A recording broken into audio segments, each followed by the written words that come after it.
Why is your child calm at school, but maybe melting down at home?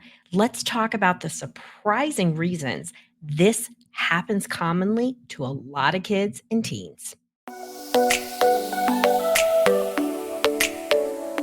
Hi, I'm Dr. Roseann. Let's talk about this question that just about every parent who comes to see me wants to know. Why does my kid hold it together at school, but a hot mess at home? And there's a lot of reasons why that happens. But ultimately, kids are masking at school. They're holding in their emotions, the stress, and they don't want to be shamed by the teacher. They don't want to be shamed by those peers. And there are a lot of things in place at school, right? Structure, routine, really clear expectations, boundaries. And kids get a lot more reinforcement from the environment, from the teacher, from the peers to hold it together. But they do mask because they don't want to be even more ashamed than they already are. And so when kids get home, right? Why at home? Why are these behaviors occurring? Why are they more in focus, melting down, all these other things?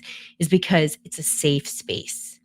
And, we act differently when we know people really well, even us as adults, right? So that safe space allows them to really unleash their emotional exhaustion that they've been masking all day, right? Confusion. I mean, I work with kids where don't even want to ask the teacher a question because they're embarrassed.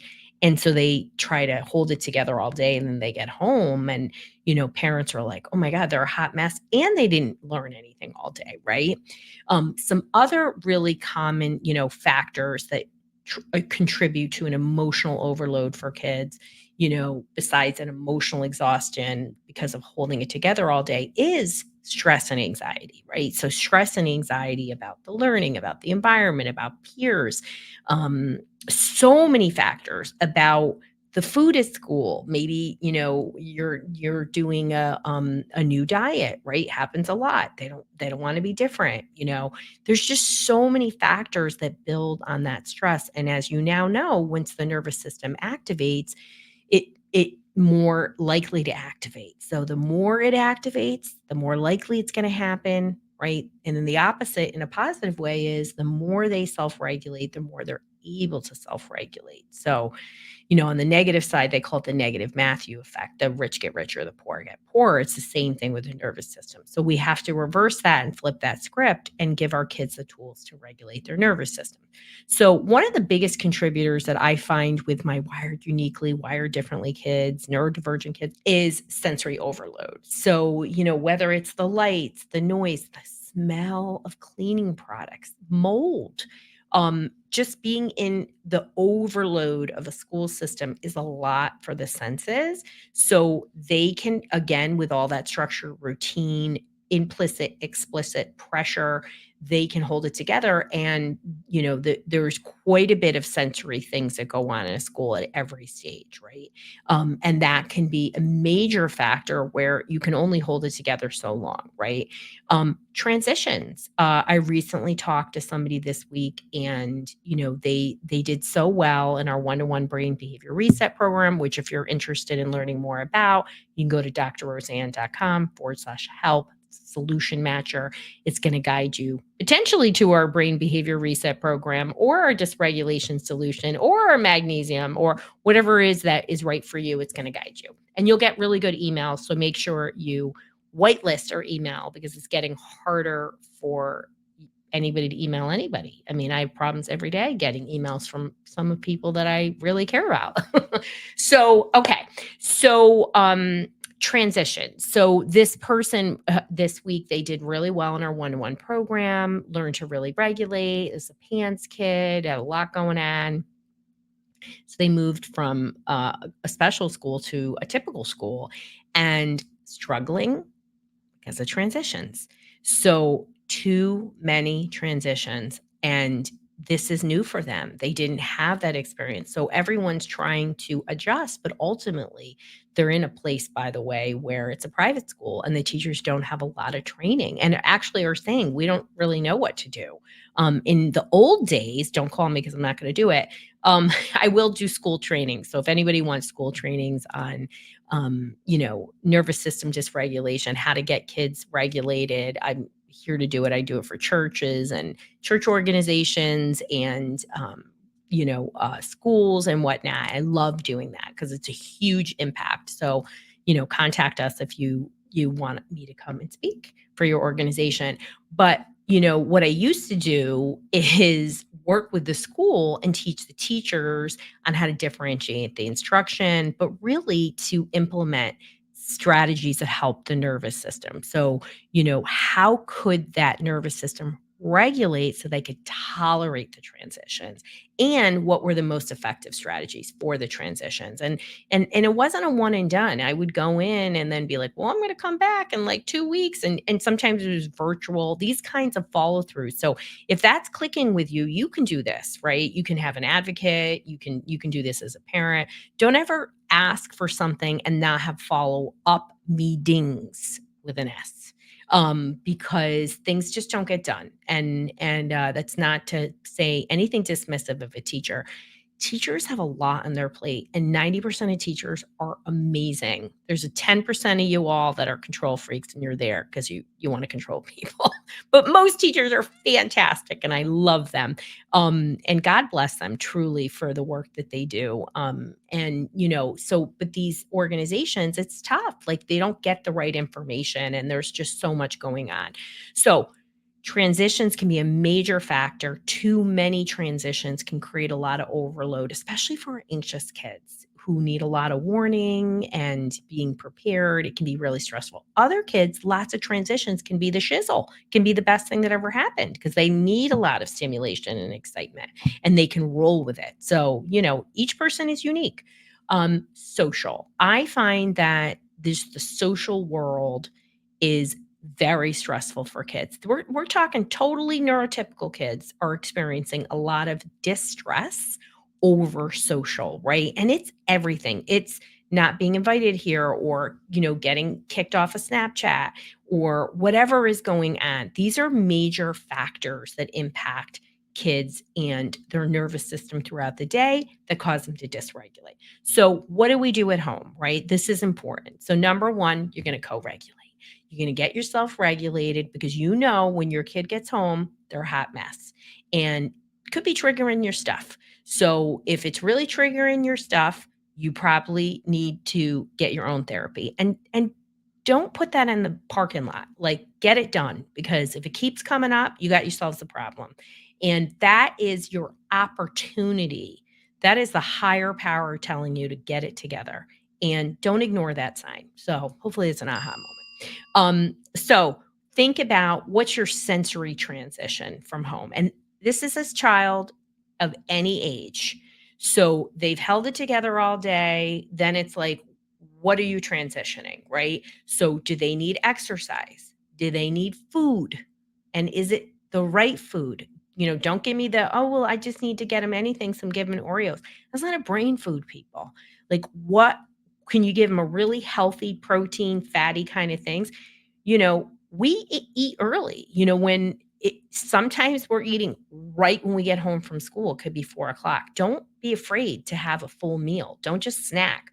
If that's what works, think about that transition. Maybe your kid needs a sensory snack, chewy things like, fruit leather or beef jerky, or they need bubbly things like, seltzer or, fruit. Just think about what helps to transition them and you can test it out, right? Because you're not going to always know the answer, but kids who dysregulate need a transition. And sensory, physical activities, maybe that is the time you walk the dog. I don't care if it's 10 degrees out. That is your routine. Routine and structure help to prevent the nervous system from that anxiety because okay, well, that's my time. And in subconscious level, your child's like, wow, when I go for a walk, I feel better. oh, when my mom, has whatever, makes me avocado, that snack I'm gonna have, that meal we're gonna have, I'm going to do that. And don't do the Spanish Inquisition with your kid and be like, what would happen today? You know, talk about pleasant things. Maybe you put on music. Maybe you do brainwave changing music. That Google that, Jeffrey Thompson. There are other things that you can do to help move that transition. You don't have to move right to homework. You also can do things like supplements. So I'm a big fan for my really distressed kids. Soon as they get home, give them, half a dose of magnesium or another supplement that your provider is recommending. I always talk about magnesium, not because I create it, but it is my number one nutrient. It really makes a huge difference, and it's easy and it can work quickly. Maybe it's chamomile tea. We used to do chamomile tea right as soon as we got home. And I used to pick up the kids. So, I mean, we still pick up. Like, I sometimes would have a hot thermos of chamomile or mint tea, and then a snack with nuts, because that ticks the boxes of fat and protein, which are really essential for dysregulated kids. Fat and healthy protein, both of those, right? And then think about, maybe there is higher level things. Maybe you are doing brain training at that time. Maybe you're using my PMF. Maybe you're doing heart math. There are other things that you can do, and maybe it needs to be formal. Maybe it's a actual occupational therapy scripted activity, set of activities. And again, this can be older kids. It doesn't have to be younger kids. Maybe it's, some type of other routine that you have. But what is your transition? Don't move right into homework, all these other things. You want to be explicit and say, this seems to be a really hard time for both of us. So we can either walk the dog, or I can make dinner at 3:30. What do you think is going to be better? And we could test it out, I personally love to have my kids help me make my meal right when they get home.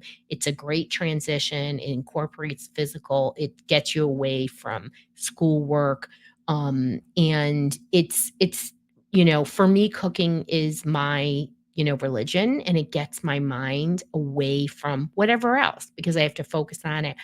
Plus, what's awesome about cooking is, in a short amount of time, you finish something, and there's something so satisfying, psychologically and emotionally, when you complete something. And so that can be that. So I hope this was a great conversation about why kids are a hot mess when they get home from school.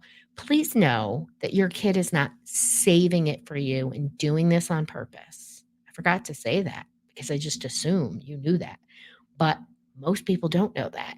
And I want you to reframe it. What are those contributing factors? And if the behavior again persists, you're having a hard time, get professional help. Join our dysregulation solution. Do things that will educate you, but also you got to move your butt. You got to do something. You can't just listen to the show. You have to say, what's that one strategy? What am I doing? I'm doing it for 30 days consistently. I'm going to make my husband listen to this episode. Whatever you got to do to be consistent, because it's a lot harder when you're living, you have, your co-parents, whether it's grandparents, a partner, a friend, whatever, are doing something different. You got to get on the same page as close as possible, but not perfect. The core components of learning have to be the same, or your dysregulated kid isn't going to learn. And you're going to be spinning your wheels, and then you're going to be fighting with the people around you. Who hasn't experienced that one? Oh my gosh. So I hope this got you really thinking differently and thinking about, oh, okay. The other part about getting professional help, it's not just for people like me. If your kid is really struggling, and maybe schoolwork is just too hard for them, maybe learning's a factor, go back to school and ask for help. Because if the strain of school is too much, you need to look at that as well. So, lots of ideas. There hopefully is something. I'd say start with the afternoon transition first and layer in the other components and put your investigative hat on. You got this.